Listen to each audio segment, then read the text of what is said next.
When Apple introduced the M1 Ultra, the company's most powerful in-house processor yet and the crown jewel of its brand new Mac Studio, it did so with charts boasting that the Ultra capable of beating out Intel's best processor or Nvidia's RTX 3090 GPU all on its own.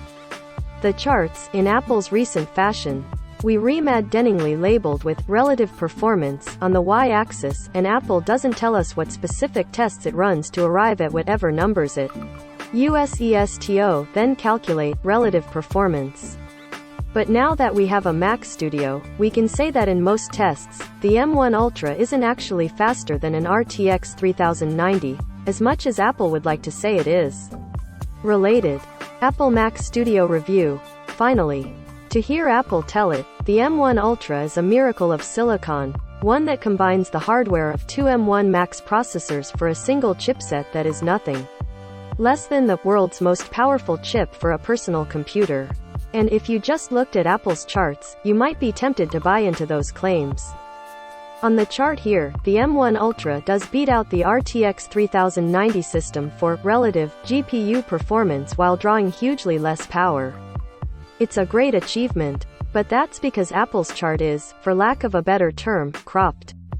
The company only shows the head-to-head for the areas where the M1 Ultra and the RTX 3090 are competitive against each other, and it's true. In those circumstances, you'll get more bang for your buck with the M1 Ultra than you would on an RTX. But what the chart doesn't show is that while the M1 Ultra's line more or less stops there, the RTX 3090 has a lot more power that it can draw on. Just to take a quick look at some of the benchmarks from the Verge's review. As you can see, the M1 Ultra is an impressive piece of silicon. It handily outpaces a nearly $14,000 Mac Pro or Apple's most powerful laptop with ease. But it seems that Apple just simply isn't showing the full performance of the competitor it's chasing here. Its chart for the 3090 ends at about 320W, while Nvidia's card is a TDP of 350W, which can be pushed even higher by spikes in demand or additional user modifications. It's sort of like arguing that because your electric car can use dramatically less fuel when driving at 80 miles per hour than a Lamborghini, it has a better engine, without mentioning the fact that a Lambo can still go twice as fast. And yes, it is very impressive that Apple is accomplishing so much with, comparatively, so little power. I'm sure Apple's chart is accurate in showing that at the relative power and performance levels, the M1 Ultra does do slightly better than the RTX 3090 in that specific comparison. But it's effectively missing the rest of the chart where the 3090's line shoots way past the M1 Ultra, albeit while using far more power, too. It feels like the chart should probably look more like this. The thing is, Apple didn't need to do all this chart chicanery.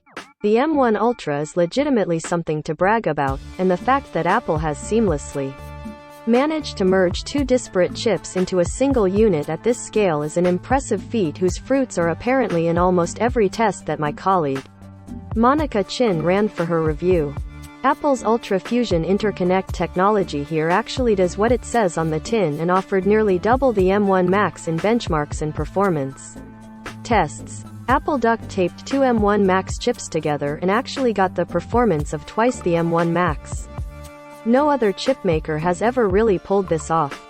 That's fantastic and a far more impressive and interesting thing for Apple to have spent time showcasing than its best, most bleeding-edge chip beating out aged Intel processors from computers that have sat out the last several generations of chip design are fudged charts that set the M1 Ultra up for failure. Under real-world scrutiny, it's okay that Apple's latest chip can't beat out the most powerful dedicated GPU on the planet. The 3090 is nearly the size of an entire Mac Studio all on its own and costs almost a third as much as Apple's most powerful machine.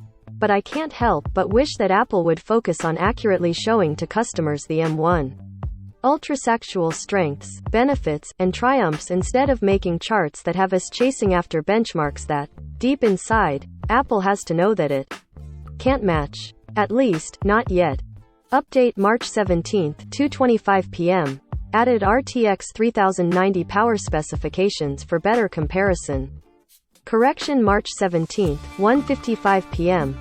The shadow of the Tomb Raider chart in this post originally featured a transposed legend for the 1080p and 4 kelvins benchmarks. We regret the error. Recommended by top of comments.